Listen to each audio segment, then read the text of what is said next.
So, welcome back. We are on verse 20 from chapter 9 of 1 Samuel. So, we will pick up from there.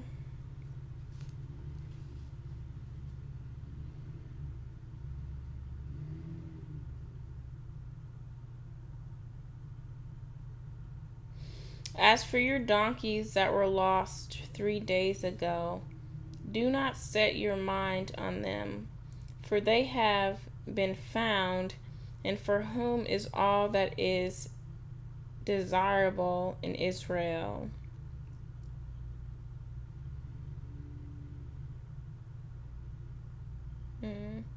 Is it not for you and for all your father's house? Saul answered, Am I not a Benjamite from the least of the tribes of Israel? And is not my clan the humblest of all the clans of the tribes of Benjamin? Why then have you spoken to me in this way? Then Samuel took Saul and his young man and brought them into the hall and gave them a place at the head of those who had been invited, who were about 30 persons. And Samuel said to the cook, Bring the portion I gave you, of which I said to you, Put it aside.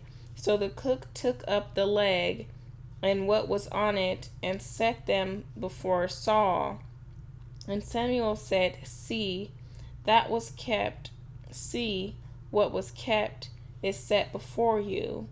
Eat, because it was kept for you until the hour appointed, that you might eat with the guests. So Saul ate with Samuel that day, and when they came down from the high place into the city, a bed was spread for Saul on the roof, and he lay down to sleep. Then at the break of dawn, Samuel called to Saul on the roof, Up, that I may send you on your way. So Saul arose, and both he and Samuel went out into the street. As they were going down to the outskirts of the city, Samuel said to Saul, Tell the servant to pass on before us, and when he has passed on, stop here yourself for a while, that I may make known to you the word of God. Saul anointed king. Chapter 10. Then Samuel took a flask of oil and poured it on his head, and kissed him, and said, Has not the Lord anointed you to be prince over his people Israel? And you shall reign over the people of the Lord, and you will save them from the hand of their surrounding enemies. And this shall be the sign to you that the Lord has anointed you to be prince over his heritage. When you depart from me today, you will meet 2 men by Rachel's tomb in the territory of Benjamin at Zelzah, and they will say to you, The donkeys that you went to seek are found. And now your father has ceased to care about the donkeys, and is anxious about you, saying, What shall I do about my son? Then you shall go on from there farther, and come to the oak of Tabor. 3 men going up to God at Bethel will meet you there, one carrying 3 young goats, and another carrying 3 loaves of bread, and another carrying a goat skin of wine. And they will greet you and give you 2 loaves of bread, which you shall accept from their hand. After that you shall come to Gibeath Elohim, where there is a garrison of the Philistines. And there, as soon as you come to the city, you will meet a group of prophets coming down from the high place with harp, tambourine, flute, and lyre before them, prophesying. Then the Spirit of the Lord will rush upon you, and you will prophesy with them and be turned into another man. Now when these signs meet you, do what your hand finds to do, for God is with you. Then go down before me to Gilgal, and behold, I am coming down to you to offer burnt offerings and to sacrifice peace offerings. 7 days you shall wait until I come to you and show you what you shall do. When he turned his back to leave Samuel, God gave him another heart. And all these signs came to pass that day. And when they came to Gibeah, behold, a group of prophets met him, and the Spirit of God rushed upon him, and he prophesied among them. And when all who knew him previously saw how he prophesied with the prophets, the people said to one another, "What has come over the son of Kish? Is Saul also among the prophets?" And a man of the place answered, "And who is their father?" Therefore it became a proverb, "Is Saul also among the prophets?" When he had finished prophesying, he came to the high place. Saul's uncle said to him and to his servant, "Where did you go?" And he said, "To seek the donkeys." And when he saw they were not to be found, we went to Samuel. And Saul's uncle said, "Please tell me what Samuel said to you."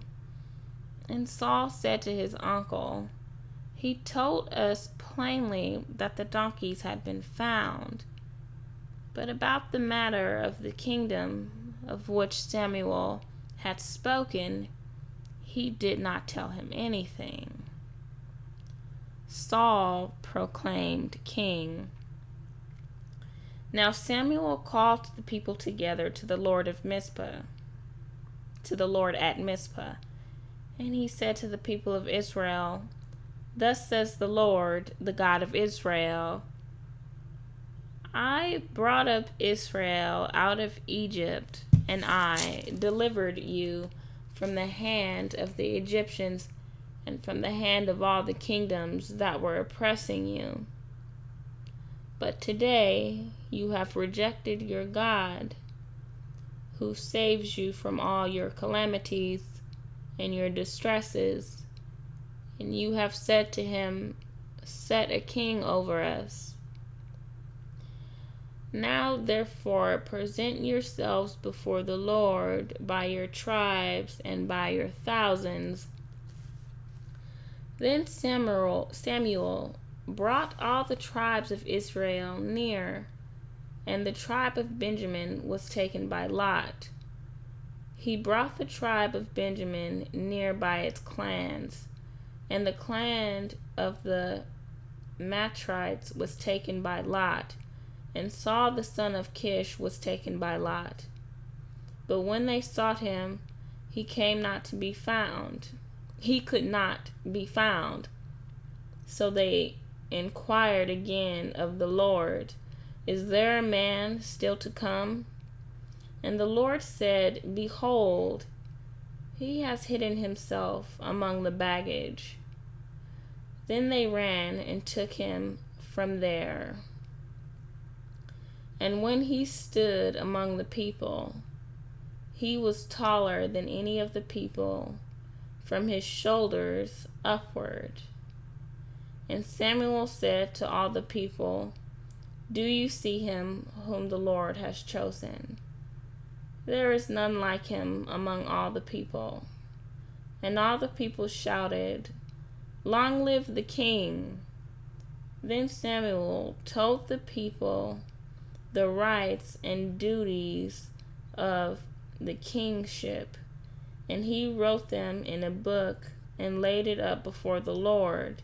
Then Samuel sent all the people away, each one to his home. Saul also went to his home at Gibeah, and with him went men of valor, whose hearts God had touched. But some worthless fellows said, "How can this man save us?" And they despised him and brought him no present, but he held his peace. Saul defeats the Ammonites. Chapter 11. Then Nahash the Ammonite went up and besieged Jabesh Gilead, and all the men of Jabesh said to Nahash, "Make a treaty with us, and we will serve you." But Nahash the Ammonite said to them, "On this condition I will make a treaty with you, that I gouge out all your right eyes, and thus bring disgrace on all Israel." The elders of Jabesh said to him, "Give us 7 days respite, that we may send messengers through all the territory of Israel. Then, if there is no one to save us, we will give ourselves up to you." When the messengers came to Gibeah of Saul, they reported the matter in the ears of the people, and all the people wept aloud. Now behold, Saul was coming from the field behind the oxen. And Saul said, "What is wrong with the people that they are weeping?"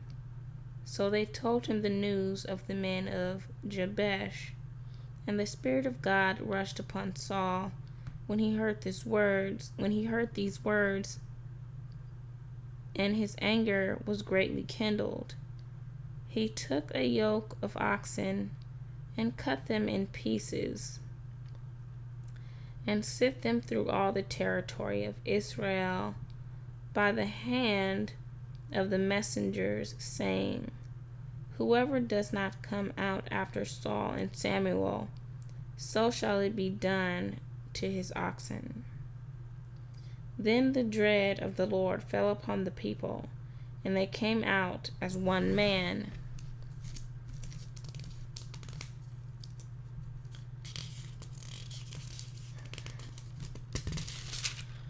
When he mustered them at Bezek, the people of Israel were 300,000, and the men of Judah 30,000. And they said to the messengers who had come, "Thus shall you say to the men of Jabesh Gilead, tomorrow, by the time the sun is hot, you shall have salvation." When the messengers came and told the men of Jabesh, they were glad. Therefore the men of Jabesh said, "Tomorrow we will give ourselves up to you, and you may do to us whatever seems good to you." And the next day Saul put the people in 3 companies, and they came into the midst of the camp in the morning watch, and struck down the Ammonites unto the heat of the day. And those who survived were scattered, so that no 2 of them were left together. Then the people said to Samuel, "Who is it that said, Shall Saul reign over us? Bring the men, that we may put them to death." But Saul said, "Not a man shall be put to death this day, for today the Lord has worked salvation in Israel." Then Samuel said to the people, "Come, let us go to Gilgal, and there renew the kingdom." So all the people went to Gilgal, and there they made Saul king before the Lord in Gilgal. There they sacrificed peace offerings before the Lord, and there Saul and all the men of Israel rejoiced greatly. Samuel's farewell address, chapter 12. And Samuel said to all Israel, Behold, I have obeyed your voice in all that you have said to me, and have made a king over you. And now, behold, the king walks before you, and I am old and gray. And behold, my sons are with you. I have walked before you from my youth until this day. Here I am. Testify against me before the Lord and before his anointed. Whose ox have I taken, or whose donkey have I taken? Or whom have I defrauded? Whom have I oppressed? Or from whose hand have I taken a bribe to blind my eyes with? Testify against me, and I will restore it to you. They said, You have not defrauded us, or oppressed us, or taken anything from any man's hand. And he said to them, The Lord is witness against you, and his anointed is witness this day, that you have not found anything in my hand. And they said, He is witness. And Samuel said to the people, The Lord is witness, who appointed Moses and Aaron, and brought your fathers up out of the land of Egypt. Now therefore stand still, that I may plead with you before the Lord concerning all the righteous deeds of the Lord that he performed for you and for your fathers. When Jacob went into Egypt, and the Egyptians oppressed them, then your father cried out to the Lord, and the Lord sent Moses and Aaron, who brought your fathers out of Egypt and made them dwell in this place. But they forgot the Lord their God, and he sold them into the hand of Sisera, commander of the army of Hazor, and into the hand of the Philistines, and into the hand of the king of Moab. And they fought against them, and they cried out to the Lord and said, We have sinned, because we have forsaken the Lord, and have served the Baals and the Ashtaroth. But now deliver us out of the hand of our enemies, that we may serve you. And the Lord sent Jerubbaal and Barak and Jephthah and Samuel, and delivered you out of the hand of your enemies on every side, and you lived in safety. And when you saw that Nahash the king of the Ammonites came against you, you said to me, No, but a king shall reign over us. When the Lord your God was your king. And now behold the king whom you have chosen, for whom you have asked. Behold, the Lord has set a king over you. If you will fear the Lord and serve him, and obey his voice, and not rebel against the commandment of the Lord, and if both you and the king who reigns over you will follow the Lord your God, it will be well. But if you will not obey the voice of the Lord, but rebel against the commandment of the Lord, then the hand of the Lord will be against you and your king. Now therefore stand still and see this great thing that the Lord will do before your eyes. It is not wheat harvest. Is it not wheat harvest today? I will call upon the Lord, that he may send thunder and rain, and you shall know and see that your wickedness is great, which you have done in the sight of the Lord, in asking for yourselves a king." So Samuel called upon the Lord, and the Lord sent thunder and rain that day. And all the people greatly feared the Lord and Samuel.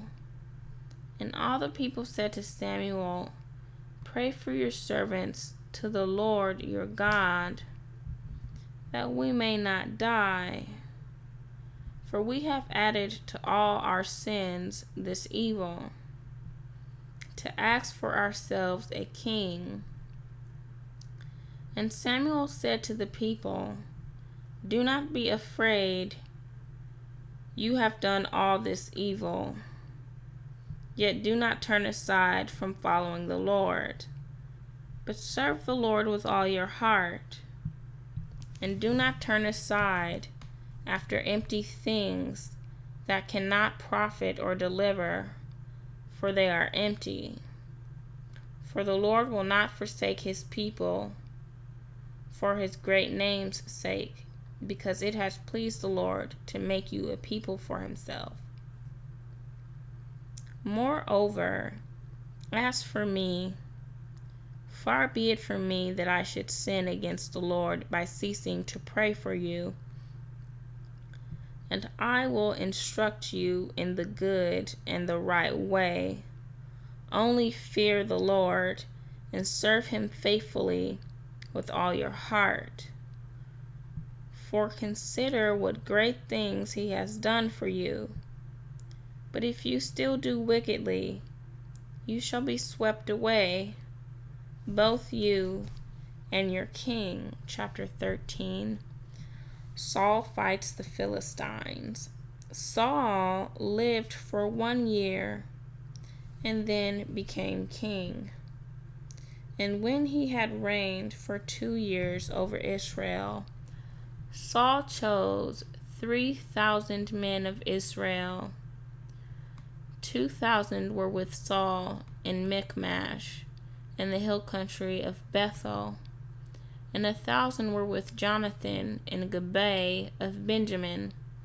The rest of the people he sent home, every man to his tent. Jonathan defeated the garrison of the Philistines that was at Geba, and the Philistines heard of it. And Saul blew the trumpet throughout all the land, saying, "Let the Hebrews hear." And all Israel heard it, and said that Saul had defeated the garrison of the Philistines, and also that Israel had become a stench to the Philistines. And the people were called out to join Saul at Gilgal. And the Philistines mustered to fight with Israel 30,000 chariots and 6,000 horsemen and troops, like the sand of the seas in multitude. They came up and encamped in Michmash to the east of Beth Aven. When the men of Israel saw that they were in trouble, for the people were hard pressed, the people hid themselves in caves and in holes and in rocks and in tombs and in cisterns. And some Hebrews crossed the fords of the Jordan to the land of Gad and Gilead. Saul was still at Gilgal, and all the people followed him, trembling. Saul's unlawful sacrifice. He waited 7 days, the time appointed by Samuel. But Samuel did not come to Gilgal, and the people were scattering from him. So Saul said, "Bring the burnt offering here to me, and the peace offerings." And he offered the burnt offering. As soon as he had finished offering the burnt offering, behold, Samuel came, and Saul went out to meet him and greet him. Samuel said, "What have you done?" And Saul said, "When I saw that the people were scattering for me, and that you did not come within the days appointed, and that the Philistines had mustered at Michmash, I said, now the Philistines will come down against me at Gilgal. And I have not sought the favor of the Lord. So I forced myself and offered the burnt offering. And Samuel said to Saul, you have done foolishly. You have not kept the command of the Lord your God, with which he commanded you. For then the Lord would have established your kingdom over Israel forever, but now your kingdom shall not continue. The Lord has sought out a man after his own heart, and the Lord has commanded him to be prince over his people, because you have not kept what the Lord commanded you. And Samuel arose and went up from Gilgal. The rest of the people went up after Saul to meet the army. They went up from Gilgal to Gibeah of Benjamin. And Saul numbered the people who were present with him about 600 men. And Saul and Jonathan his son, and the people who were present with them, stayed in Gibeah of Benjamin. But the Philistines encamped in Michmash, and raiders came out of the camp of the Philistines in 3 companies. One company turned toward Ophrah to the land of Shual. Another company turned toward Beth-horon, and another company turned toward the border that looks down on the valley of Zeboim toward the wilderness. Now there was no blacksmith to be found throughout all the land of Israel. For the Philistines said, lest the Hebrews make themselves swords or spears. But every one of the Philistines went down to the Philistines to sharpen his plowshare, his mattock, his axe, or his sickle. And the charge was 2/3 of a shekel for the plowshares and for the mattocks, and 1/3 of a shekel for sharpening the axes and for setting the goads. So on the day of the battle there was neither sword nor spear found in the hand of any of the people with Saul and Jonathan. But Saul and Jonathan his son had them. And the garrison of the Philistines went out to the pass of Michmash. Bless the Lord. Jonathan defeats the Philistines. Chapter 14. One day, Jonathan, the son of Saul. One second, I just do want to say that you don't need much, all the time. Sometimes you may think that you need this and that, but the Israelites didn't have swords in this battle. They had plowshares and axes, tools. And the Lord was with them. One day, Jonathan, the son of Saul, said to the young man who carried his armor, "Come, let us go over to the Philistine garrison on the other side." But he did not tell his father. Saul was staying in the outskirts of Gibeah in the pomegranate cave at Migron. The people who were with him were about 600 men, including Ahijah, the son of Ahitub, Ichabod's brother, son of Phinehas, son of Eli, the priest of the Lord, in Shiloh, wearing an ephod. And the people did not know that Jonathan had gone. Within the passes by which Jonathan sought to go over to the Philistine garrison, There was a rocky crag on the one side and a rocky crag on the other side.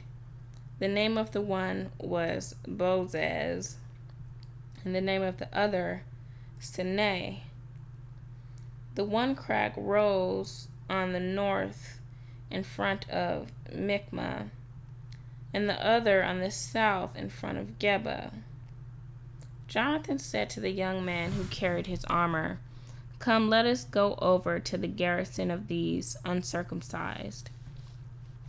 It may be that the Lord will work for us, for nothing can hinder the Lord from saving by many or by few."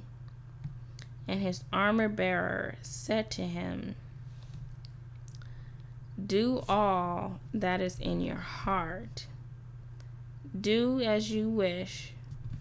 Behold, I am with you heart and soul."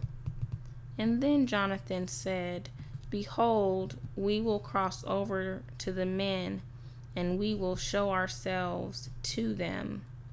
If they say to us, 'Wait until we come to you,' then we will stand still in our place.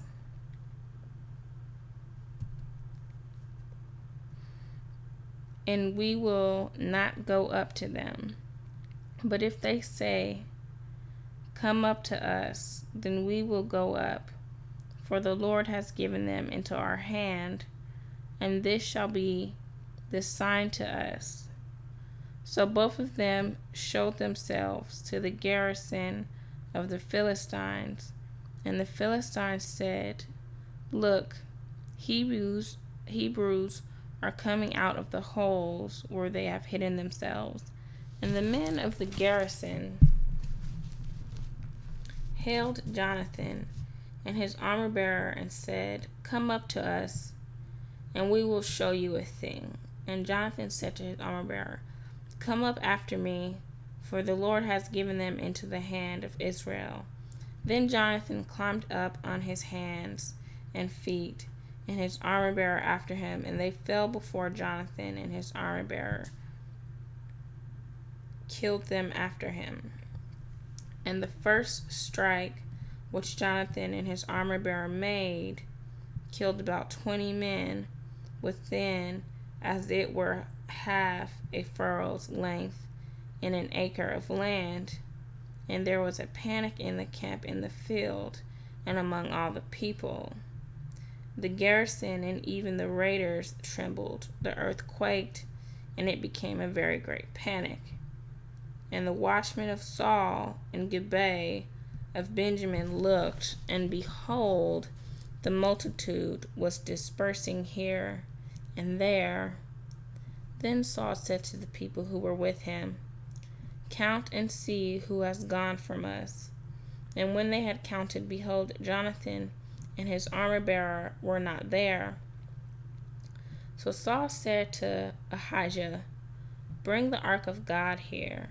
For the ark of God went at that time with the people of Israel. Now while Saul was talking to the priest, the tumult in the camp of the Philistines increased more and more. So Saul said to the priest, "Withdraw your hand." Then Saul and all the people who were with him railed and went into the battle, and behold, every Philistine's sword was against his fellows, and there was very great confusion. Now the Hebrews who had been with the Philistines before that time, and who had gone up with them into the camp, even they also turned to be with the Israelites who were with Saul and Jonathan. Likewise, when all the men of Israel who had hidden themselves in the hill country of Ephraim heard that the Philistines were fleeing, they too followed hard after them in the battle. So the Lord saved Israel that day, and the battle passed beyond Beth Aven. Now, before I end the video, I do want to say that Jonathan said, hold on, let me find it. He said, "Come, let us go over to the garrison of these uncircumcised. It may be that the Lord will work for us, for nothing can hinder the Lord from saving by many or by few." So, nothing can hinder the Lord by saving, many, or few, you know. So, I just like that he said that. Yeah, I like how he said that, because the Israelites had went out with plowshares and axes and stuff. They didn't have spears, and swords. And so, that they went out anyway. And I find it really well that Jonathan believed and said, it may be that the Lord will work for us, because nothing hinders him from saving, by few or many. So I just find it well that he's saying it doesn't matter that it's just two of us, nothing will hinder the Lord from saving us, so I liked that. I will stop the video there, and yeah, we will pick up next time.